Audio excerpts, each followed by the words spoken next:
noite eu vou glorificar a Jesus.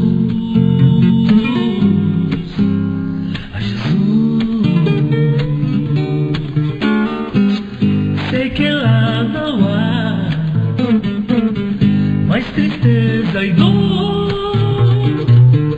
pois neste lugar só existe amor. Quando um dia vou me encontrar, quando um dia vou glorificar a Jesus, a Jesus.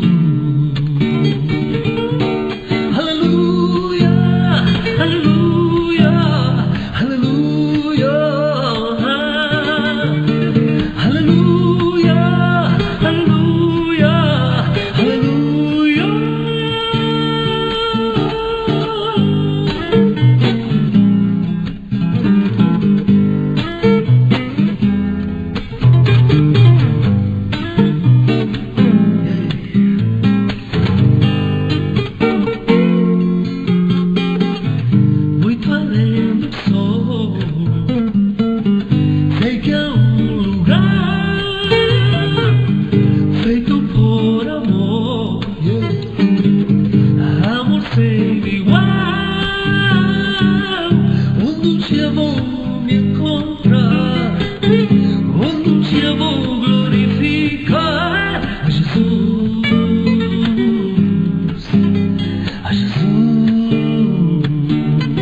Esta música que você ouviu, que fala do lugar especial que Jesus está preparando para nós, narrado em João, quando ele diz: vou preparar-vos um lugar, para que onde eu esteja, estejais vós também. E na casa do meu Pai há muitas moradas. Esta música que você ouviu, cantada pelo irmão Oscar Valdez, é um jovem que veio da Argentina, de Buenos Aires para cá. Ela é para que você se edifique através dela, para você entender, pela misericórdia do Senhor, que há um lugar especial, sem dor, sem luta, sem lágrima. Isso é narrado no Evangelho da Palavra, é narrado no livro do Apocalipse, quando mostra o novo céu, a nova terra. Capítulo 21 do Apocalipse diz lá: vi novo céu, vi nova terra. E é interessante que lá diz exatamente o que o Oscar acabou de nos mostrar nesta canção tão linda. É um lugar onde não há dor, não há pranto, não há lágrimas, porque Deus mesmo vai enxugar dos nossos olhos toda lágrima, graças a Deus pela palavra. Eu queria hoje com você analisarmos o texto de Eclesiastes 3:11. É a palavra de Deus. Diz lá: Deus colocou a eternidade no coração do homem. Eu estava procurando em várias versões da Bíblia, e é interessante, às vezes elas falam, ainda que expressando de modo diferente, a mesma verdade. A edição Mundo, Vida Nova, é um conjunto de tempo, como diz lá na Bíblia Jerusalém, a Puesto la Eternidade. Este é o texto de Cassiodório e Valério Reina, uma das Bíblias mais pertinhos do original, não é? É uma Bíblia que a gente pode ter plena confiança na tradução. Ha puesto Dios la eternidad en el corazón del hombre. Nós somos eternos. Isto está claro na Bíblia. Depois desta vida, nós não voltaremos mais aqui. É dado ao homem, diz a palavra, morrer uma só vez. Vida eterna sem Cristo é o mesmo que morte eterna. Nós vamos ver isso no decorrer desse estudo. Vida eterna com Cristo é o mesmo que vida eterna. Quando Cristo diz, vim para que tenhais vida e a tenham em abundância, ele está se referindo a essa qualidade de vida. E não quereis vir a mim para que tenhais vida, claro, ele está falando dessa vida eterna. Para qualquer uma das situações, você tem de definir agora, aqui. É melhor fazê-lo do que esperar, porque você não sabe a que hora o Senhor vem ou a que hora o Senhor pode te chamar. Se ouvirdes a minha voz, não endureçais os vossos corações. Estou à porta e bato, e se alguém abrir a porta, eu entrarei, cearei com ele e ele comigo. Eu quero conversar com você hoje sobre alguns textos da palavra de Deus que falam exatamente de vida eterna e morte eterna. Às vezes eu começo com um moço, alguma moça, sobre a palavra de Deus, e falo, esse negócio de Bíblia não é assim que você deve reagir. Eu queria te desafiar. Eu sei que você gosta de desafios, pois então vai comigo. Vamos juntos analisar os textos da Bíblia Sagrada. Você não é obrigado a crer, mas você deve, como inteligente que você é, prestar atenção e tentar entender. Quem sabe é hoje o dia especial de Deus na sua vida, para você entender que a Bíblia Sagrada é a palavra de Deus para o seu coração. Possivelmente você às vezes não fica satisfeito com a Bíblia porque ela não responde tudo o que você procura. Agora eu quero te dizer uma coisa: a Bíblia, meu irmão, a Bíblia, meu amigo, ela é a palavra de Deus para te dizer tudo o que Deus quer que você saiba. É o contrário. Ela não está para te dizer tudo o que você quer saber. Eu também quero saber muitas coisas que não estão na Bíblia. Queria saber a idade de Jesus, quando ele fez alguns milagres. Eu queria saber o tamanho de Jesus, a altura dele. Eu queria saber como era que era a cutis de Jesus, se ele era mais chegado assim para moreno, mais loiro. Tem um Cristo aí do olho azul, não sei, pelo lugar que ele nasceu até tem certas dúvidas, ele tinha um olho azul. Lá parece que é uma turma assim, meia morena assim, bigoduda, barba cerrada, que a barba meio fechada, né? Até penso que ele era assim mesmo. Então eu queria saber muita coisa sobre os parentes de Jesus, sobre João Batista. Eu tenho uma vontade de saber mais sobre João Batista. Algumas coisas que a gente às vezes quer saber, mas a Bíblia não responde. Aliás, Deuteronômio 29 é bom para isso, né? As coisas encobertas pertencem ao Senhor nosso Deus, mas as reveladas a nós e aos nossos filhos. Olha aqui, fique com as reveladas. Elas são suficientes para te dizer o que Deus quer que você saiba. Percebeu? É diferente. Uma vez um rapaz entrou no seminário, no primeiro dia de aula ele fez uma pergunta para o professor. Professor, eu vim da minha cidade, eu tenho muitas dúvidas, eu quero tirá-las aqui no seminário, que eu quero responder todo mundo. E o professor inteligentemente disse, por exemplo, eu queria saber quem foi a mulher do Caim, quem foi a mulher do Abel. Não eram só dois irmãos? De onde é que apareceram essas mulheres para casar com eles? E o professor olhou para o rapaz e disse para ele, meu filho, você vai ser pastor? Quer ser pastor? Sim, senhor. Primeira lição, não se meta na vida dos outros. Pronto, está aí o segredo. Tem certas coisas que a gente quer saber, mas não vai resolver nada. Qual é a vantagem de você saber quem foi a mulher de Caim? Aí você vai querer saber o peso dela, se ela era loira, se era morena. Isso não vai resolver nada, irmão. Isso é divagação. Vai a fundo, vai saber o que Deus quer que você saiba. É muito mais interessante, especialmente sobre a vida eterna e morte eterna. Eu quero te dar alguns textos, eu vou te desafiar, em nome de Jesus. para você parar comigo, analisar comigo estes textos. Jesus, na palavra, diz assim: largo e espaçoso é o caminho, e muitos entram por ele. Esse é um texto pesado. Largo, espaçoso é o caminho, e muitos entram por ele. Até quero prestar homenagem ao Oscar, que cantou pra gente com esse hino tão gostoso. Valeu, não valeu? E a palavra lá na língua do Oscar diz assim: estrecho, angosto es el camino que lleva a vida. O Oscar agora vibrou, né? Agora o outro é ancho, que lleva a perdição. Cuidado, irmão, com esse caminho largo, espaçoso. Vai no estreito, vai no caminho apertado. Esse leva à salvação. Como labaredas de fogo, tomando vingança dos que não conhecem a Deus e dos que não obedecem ao Evangelho de nosso Senhor e Salvador Jesus Cristo, os quais por castigo padecerão eterna perdição ante a face do Senhor e a glória do seu poder. Aí está a palavra afirmando em 2 Tessalonicenses, do capítulo 1 até do versículo 1 até o 9. Padecerão eterna perdição.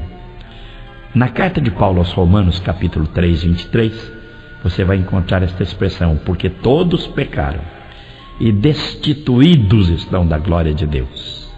O que é estar destituído da glória de Deus? O que é estar afastado de Deus? É estar na morte eterna. Romanos 6, 23. Porque o salário do pecado é a morte. É claro na Bíblia. Ninguém pode sair disso, não há como explicar de outra forma que o salário do pecado é a morte. Se todos pecaram, você faz parte do todo, então você está sob maldição. Você está para receber de Deus o salário do pecado, que é a morte. A alma que pecar, essa morrerá. Abra sua Bíblia em Ezequiel, capítulo 18, verso 4. Você vai encontrar isso lá. A alma que pecar, essa morrerá. Todos pecaram. Você pecou. Logo, você está condenado mesmo. Salário do pecado é a morte. A alma que pecar, essa morrerá. Para que todo aquele que nele crê não pereça, mas tenha a vida eterna. Logo, quem não crê, perece.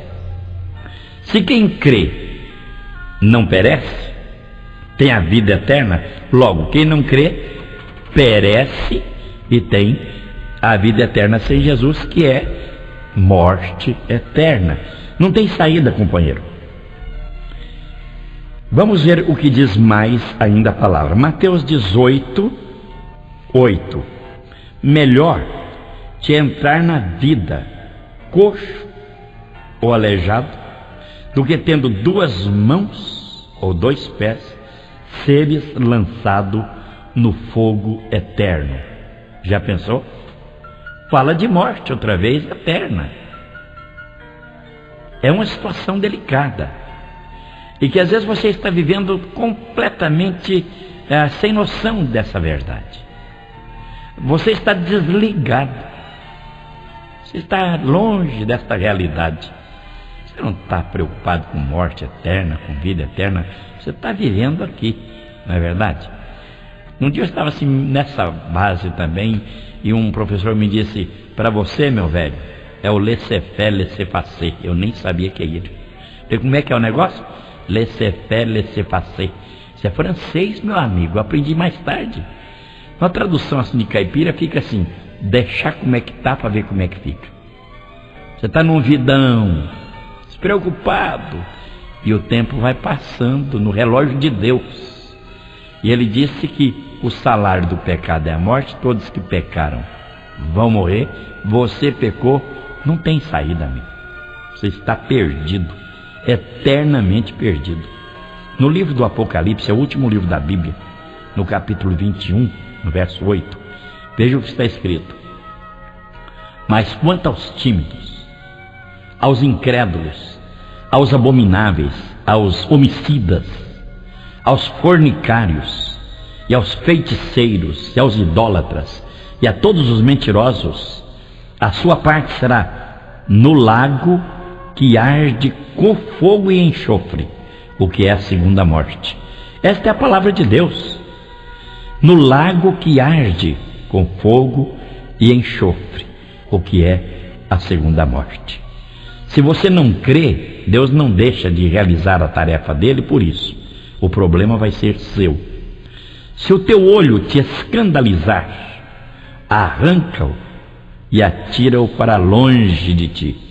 Melhor te é entrar na vida com um só olho, do que tendo 2 olhos, seres lançado no fogo eterno. Outra vez a expressão, lançado no fogo eterno. Quem registrou isso foi Mateus, no capítulo 18, no verso 9.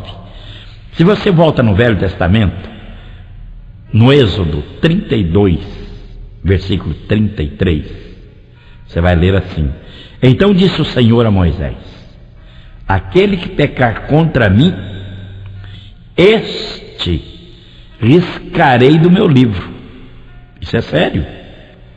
Se você pecar contra Deus, a palavra dele é esta: ele vai riscá-lo do livro dele.